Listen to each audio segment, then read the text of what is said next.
Proverbs chapter 4, verses 1 to 13. A father's wise instruction. Hear, O sons, a father's instruction, and be attentive, that you may gain insight, for I give you good precepts. Do not forsake my teaching. When I was a son with my father, tender, the only one in the sight of my mother, he taught me and said to me, let your heart hold fast my words, keep my commandments and live.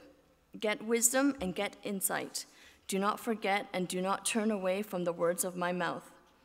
Do not forsake her, and she will keep you. Love her, and she will guard you. The beginning of wisdom is this: get wisdom, and whatever you get insight. Prize her highly, and she will exalt you. She will honor you if you embrace her. She will place on your head a graceful garland. She will bestow on you a beautiful crown. Hear, my son, and accept my words, that the years of your life may be many. I have taught you the way of wisdom. I have led you in the paths of uprightness.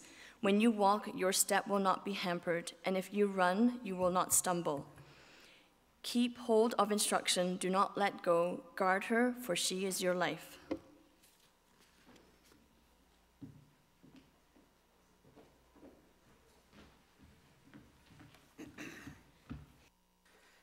Thank you, Christina, for reading that passage for us.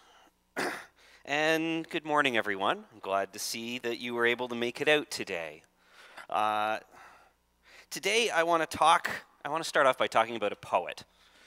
T.S. Eliot is widely regarded as one of the greatest poets of the 20th century. And many of us, when we took grade 12 English, had to study some of his poems. I don't know if some of you remember or not, but poems like Hollow Men, The Love Song of J. Alfred Prufrock, or maybe even Wasteland.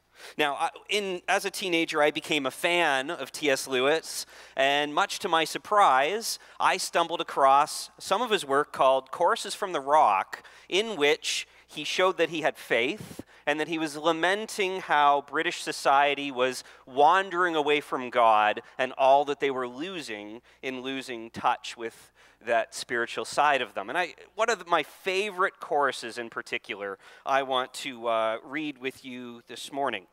And it says this: O world of spring and autumn, birth and dying, the endless cycle of idea and action, endless invention, endless experiment, brings knowledge of motion, but not of stillness, knowledge of speech, but not of silence, knowledge of words and ignorance of the word. All our knowledge brings us nearer to death, but nearness to death no nearer to God. Where is the life we've lost in living? Where is the wisdom we've lost in knowledge? Where is the knowledge we've lost in information? The cycles of heaven in 20 centuries bring us farther from God and nearer to dust. You know, Eliot wrote this in 1934. And since then, we've seen a great increase in our knowledge and in technological advance. And yet, despite all this, as Eliot warned, with all this growth in knowledge, we haven't gotten any closer to God at all. In fact,